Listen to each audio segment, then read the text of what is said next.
Welcome to this video, and thank you for being here, because what you're about to watch isn't just a summary. It's a shift, a turning point, a wake-up call.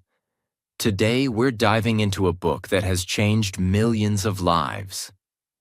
A book that reveals why some people succeed and others struggle, why we stay stuck in the same patterns for years, and how you can change your life by changing one powerful thing: your habits.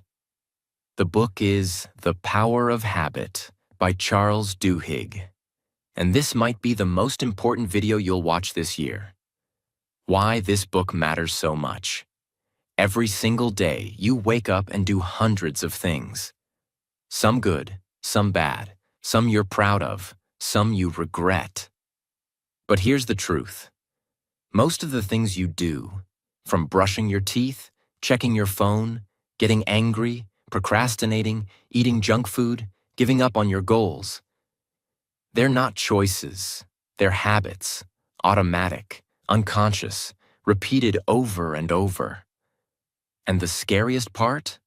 Most people never stop to ask, why do I do what I do? This book answers that question, clearly, powerfully, and scientifically. It doesn't just talk about motivation. It explains the invisible loop that runs your entire life. And once you understand it, you gain control. You can stop wasting time. You can stop sabotaging yourself. You can stop making promises you don't keep. You can build new habits, real discipline, long-term success. That's why this summary isn't just information, it's transformation. In this video, you'll learn the science behind habits and how they control you without you knowing, how to break bad habits and build new ones, the secret used by athletes, CEOs, addicts, students, writers, and even companies like Starbucks and Apple, why willpower isn't enough and what actually works instead. And most importantly, how to become someone who doesn't just change temporarily, but transforms permanently. If you're learning English, this video is perfect for you, because you won't just improve your mindset, you'll also improve your listening skills, your vocabulary, and your sentence understanding, all in one experience. This is how real learning happens. By listening to powerful content that speaks to your heart in clear, emotional English that stays in your memory forever. So listen closely, take notes, let the words sink in, and let's begin the journey. Lesson 1. The habit loop. Cue, routine, reward. This is the foundation of everything. If you understand this, you understand your entire behavior.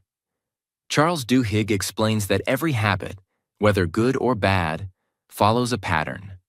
It's called the habit loop, and it has 3 parts. 1. Cue, the trigger, something that reminds your brain to start the habit. 2nd, routine, the behavior, what you actually do. 3rd, reward, the result, what your brain gets and why it wants to repeat it. Let's break it down with a simple example.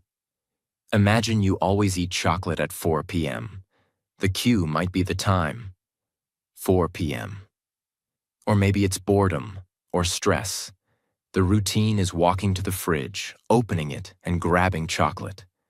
The reward is the taste, the feeling of relief, the moment of pleasure. Now here's the problem. Your brain starts to expect that reward.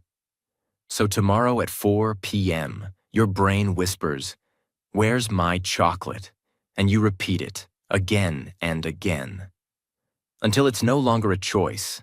It's a habit. This applies to everything: checking your phone, skipping the gym, smoking, gossiping, even your morning routine. It's not about willpower. It's about loops. Once you understand the loop, you can change the routine and keep the cue and reward the same. So instead of eating chocolate when you're stressed, you go for a walk, or drink water, or meditate. Same cue, new routine, better reward. That's how you break the loop, by replacing the middle. Lesson 2. Craving is the real power behind your habit. This is where it goes deeper. Most people think habits are just about doing something again and again. But what actually keeps the habit alive is the craving. Craving is what makes your brain feel excited before the habit even starts. It's what makes your body feel anxious until you do it. Let's go back to the chocolate example. You're not addicted to the chocolate itself. You're addicted to the feeling you crave before you eat it. That moment of peace, that taste, that escape. Companies know this. Think about toothpaste. Did you know toothpaste never needed foam or mint? But companies added it, so your brain would crave that fresh, tingly feeling. Now you don't feel clean unless it's minty. That's craving. Or look at social media. The cue? Your phone buzzes. The routine? You open the app. The reward? A like, a message, a notification. But what keeps you coming back? Craving the attention, craving the dopamine, craving the connection. Here's the truth. You can't control what you crave unless you bring awareness to it. The moment you feel that pull, pause. Ask, what am I actually craving? Is it food or comfort? Is it scrolling or escape? Once you name the craving, you reduce its power. That's the second step in mastering your habits, understanding what your brain is really chasing. Because once you replace the craving, you break the addiction. Lesson 3. The golden rule of habit. Change. Change the routine. Keep the cue and reward.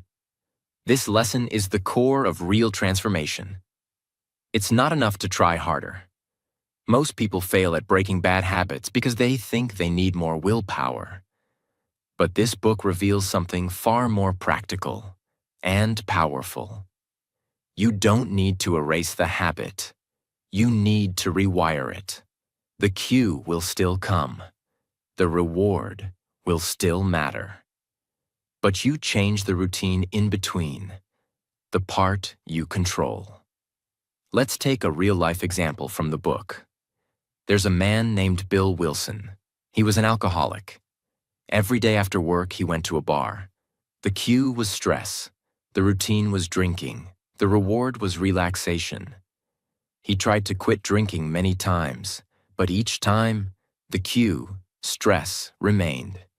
So he always went back. One day something changed. Instead of going to the bar, he called a friend. They talked for 30 minutes. He laughed. He felt lighter, less lonely. That was the breakthrough.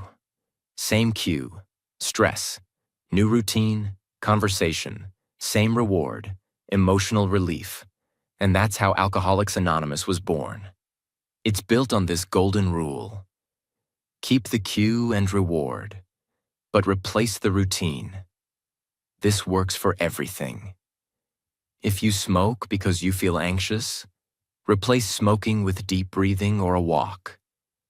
If you scroll social media because you feel bored, replace it with reading or journaling. If you eat junk food at night because you feel empty, replace it with calling someone you love. The key is, you don't break habits by fighting them. You redirect them. Think of it like a river.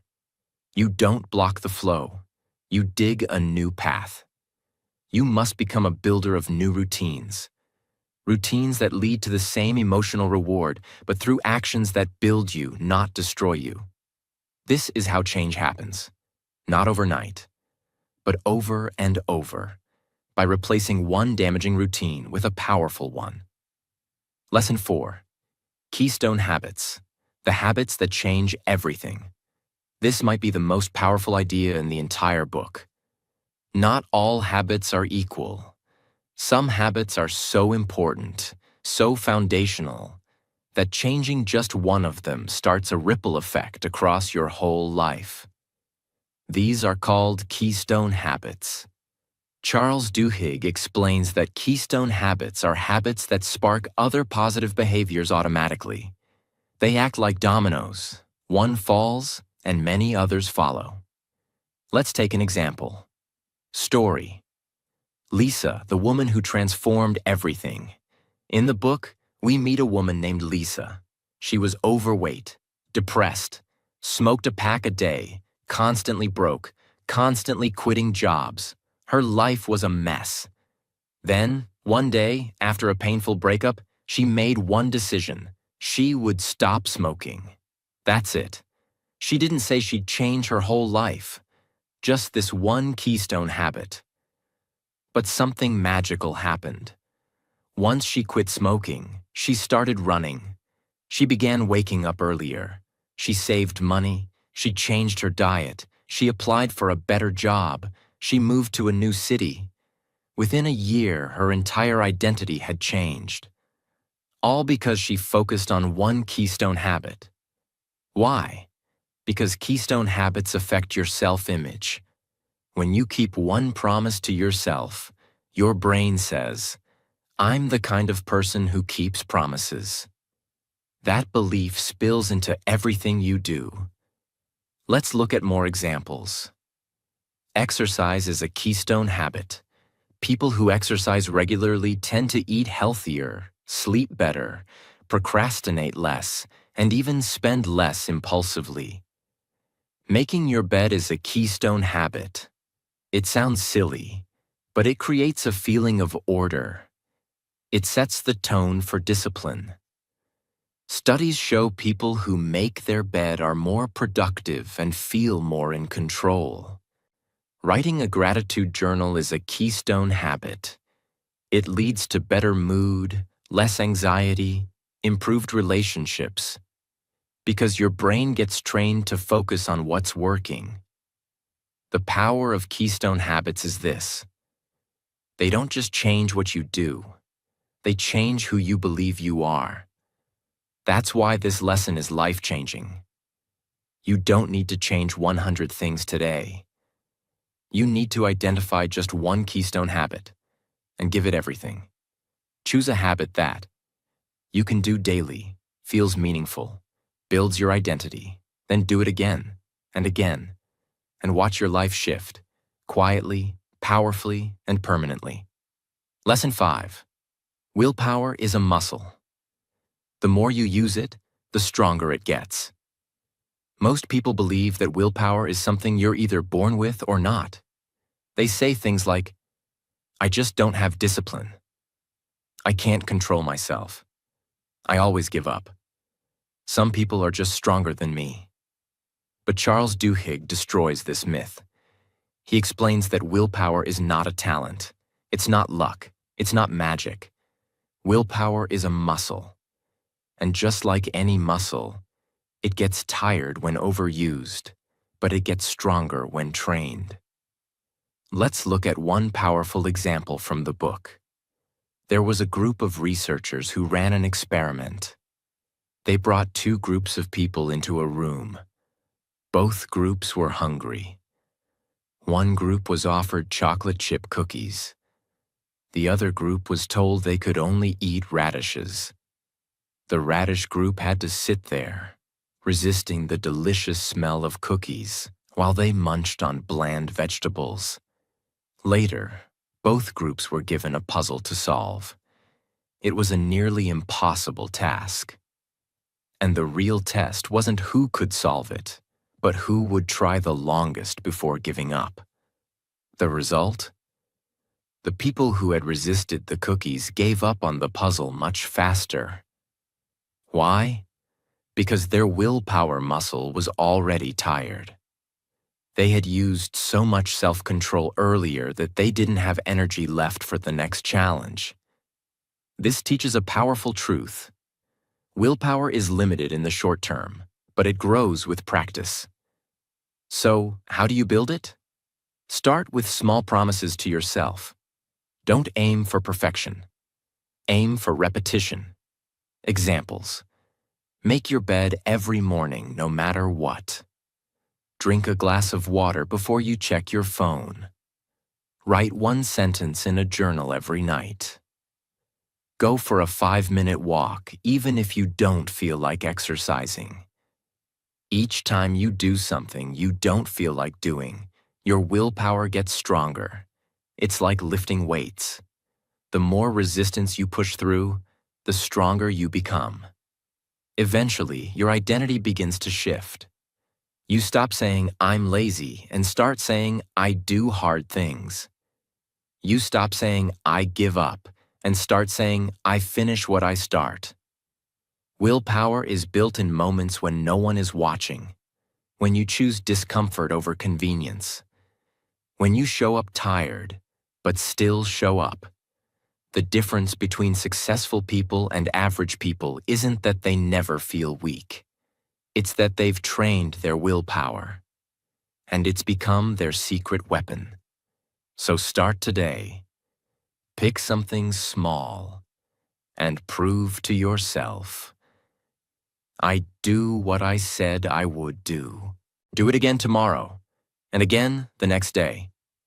And one day, when life throws something huge at you, you'll be ready, because you didn't wait for strength. You built it. Lesson 6. The role of belief. Why you must believe change is possible. This might be the most emotional and spiritual part of the entire book. Charles Duhigg discovered something shocking. Even when people understand the habit loop, even when they learn how to change routines, even when they have strong willpower, they still fail. Why? Because deep down, they don't believe they can change. They say they want transformation. But part of them whispers, "I've tried before. It never lasts. I'm not the kind of person who sticks to things. I'll always be this way." And that belief becomes their prison. But here's the truth. No habit can be broken without belief. Not belief in magic, not belief in perfection, but belief in possibility. Duhigg explains this using the story of Alcoholics Anonymous AA.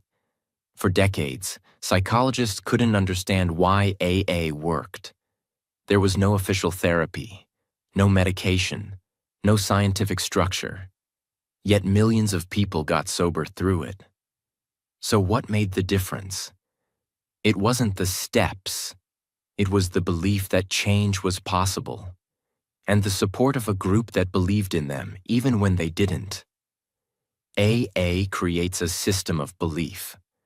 People are surrounded by others who say, "I was like you. I failed like you.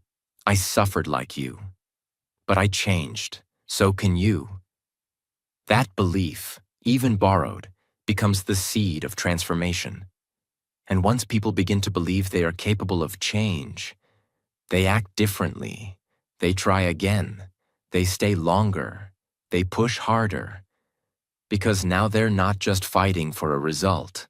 They're fighting for a new identity. You can't change your habits permanently if you believe you are still broken. But the moment you say, "I am becoming someone new," your brain starts to align with that identity. You don't need to believe everything right now. You just need to believe one thing. Change is possible. And if that feels hard, borrow someone else's belief until it becomes yours. Look at the people who've changed. Read their stories. Surround yourself with voices that remind you who you can become.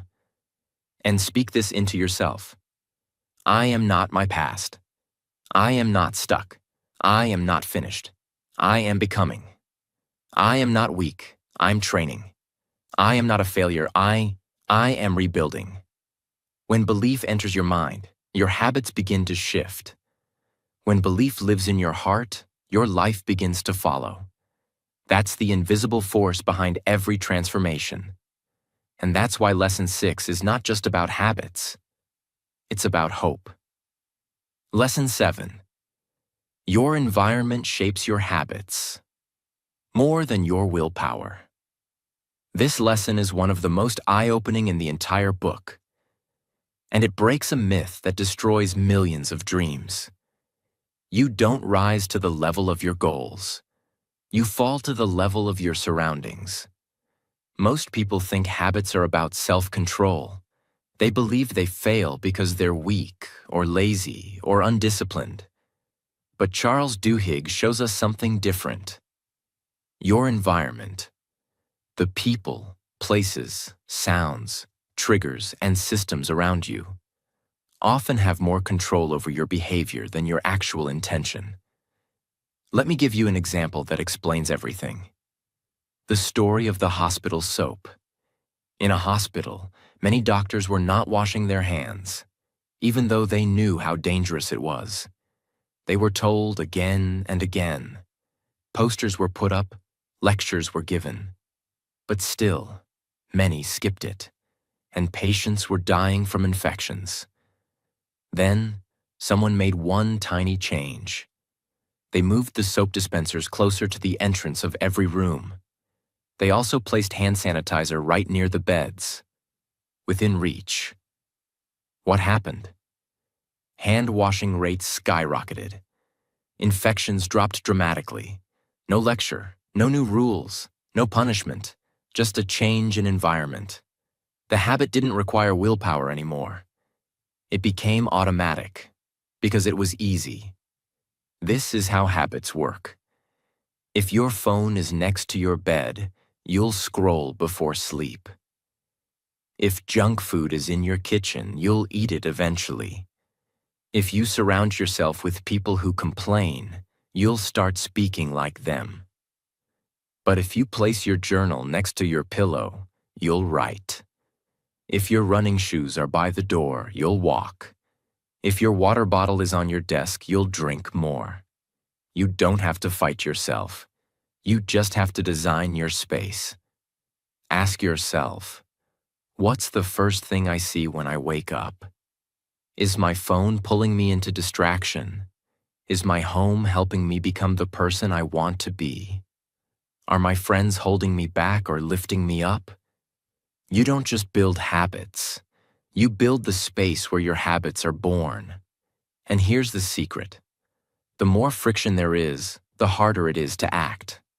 The less friction, the more automatic your habit becomes.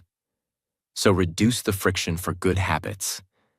Increase the friction for bad ones. Don't just change your mind, change your environment, and your life will follow. Lesson 8. Small wins lead to big victories. This lesson is the beating heart of sustainable transformation. It teaches us the greatest secret behind all massive change. And it's not what you think. You don't need big motivation. You need small wins. Charles Duhigg explains that people don't fail because their dreams are too big. They fail because they ignore the small victories that build momentum, belief, and identity. Let's explore this through one of the most powerful real-life stories in the book. When Paul O'Neill became the CEO of Alcoa, one of the largest aluminum companies in America, everyone expected him to focus on profits, market share, innovation. But he shocked the world. In his first public speech as CEO, he said this: "We're going to focus on one thing: safety. I want to make Alcoa the safest company in the world." Investors were confused. Reporters were stunned. People whispered, "He's crazy." But O'Neill knew something they didn't. He understood small wins. Focusing on safety meant better communication between workers and leaders, faster reporting systems, more discipline and structure, higher morale, fewer injuries, less downtime. Within a few years, Alcoa became more profitable than ever. Not because they aimed at money, but because they aimed at a small but powerful win. This is the secret. One positive habit creates a chain reaction. You start journaling. You become more self-aware. You start walking 15 minutes a day. Your mood improves. Your food choices improve. Your sleep gets better. You make your bed every morning. You start your day with a win. You feel in control. You carry that energy into every task. Here's the most important truth. Small wins create identity. If you meditate for just 2 minutes a day, you're not just relaxing. You're becoming someone who takes care of their mind. If you write one sentence in your book each night, you're not just writing. You're becoming someone who doesn't quit. People wait for motivation, but motivation is unreliable. What actually works is small, repeatable victories that train your brain to believe. I can change. I am disciplined. I finish what I start. And once your identity changes, your life changes permanently. So don't aim for massive change today. Aim for one small win. Do it every day. Stack the wins. Build momentum. And soon, the impossible becomes inevitable. Lesson 9. You have the freedom to change any habit, but only if you accept responsibility. This is the deepest, most challenging lesson in the book, and it's one that many people run from. You are not your habits, but your habits have become your life. You were not born with the habit of procrastinating. You weren't born addicted to distraction. You didn't choose to be lazy, anxious, or emotionally distant. Those things were learned. But here's the truth. What was learned can be unlearned. What was repeated can be replaced. What became automatic can be redesigned. But only if you do one thing. Take full responsibility for what happens next.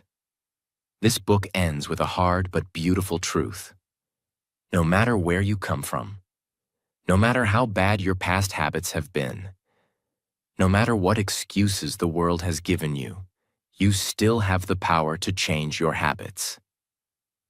And therefore, change your life. Let's take a powerful real-world example from the book. Angie Bachman was a housewife. Bored, lonely, looking for excitement. She started gambling, just for fun at first. But soon, it became her escape, her obsession, her identity. Over the years, she lost millions of dollars. Her family was destroyed, her reputation ruined. She blamed the casino, the stress, the boredom, the lies she told herself. And yes, the system played a role. Casinos knew how to manipulate her habits. They knew her schedule, her weaknesses. They gave her perks. They made it easy for her to fall. But here's what the book teaches us.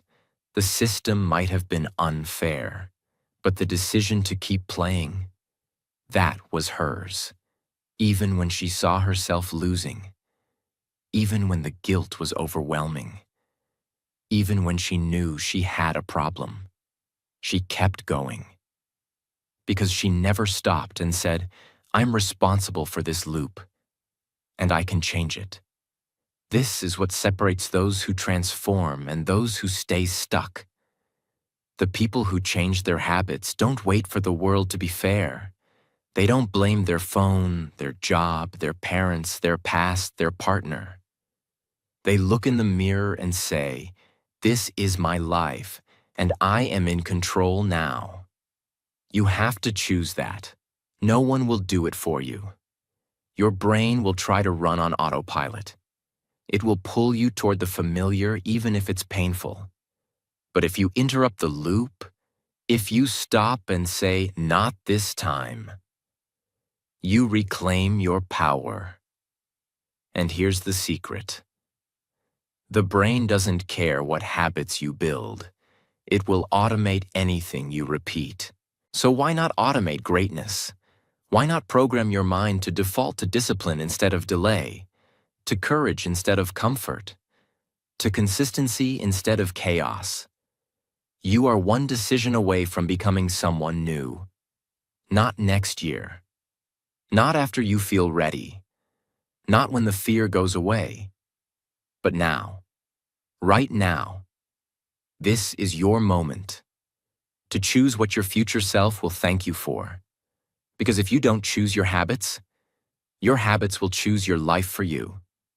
And they don't care if they destroy it. Take responsibility. Rewrite your loop. Choose the life you were born to live, not the one you've been repeating. You've just walked through the most important transformation map ever written. You now know the truth. Your life is not controlled by luck, or motivation, or willpower alone. It is controlled by the small actions you repeat every day. And the moment you take control of those actions, your future opens. You've learned how habits work. You've learned how to break them. You've learned how to build new ones. You've learned that belief matters, that environment matters, that small wins matter, that keystone habits matter, that you are never stuck unless you choose to be. Now it's time to do something most people never do. Apply it, use it, live it. This video wasn't just a summary, it was a mirror. And if you listened closely, it reflected a version of yourself that you've forgotten. The one that still believes. The one that still tries. The one that still has fire left in them. That person is still there. You don't need permission. You don't need more time. You need one thing, to take one habit and begin. One new action, one new decision, one loop rewritten, and your entire life begins to shift. It won't be easy, but it will be worth it. Now, before you go, I want to remind you of something important. If this video spoke to your heart, if it gave you even one moment of clarity, if you felt seen, understood, or inspired, then I invite you to subscribe. Because on this channel, we don't just read books. We build better lives through them. We take the wisdom of pages and turn it into action, into power, into real change. So hit subscribe, not just for the next video, but for the next version of you. Because your story isn't over. It's just beginning. And the next chapter starts with one habit, chosen by you. I believe in you. Now go take the first step and never look back.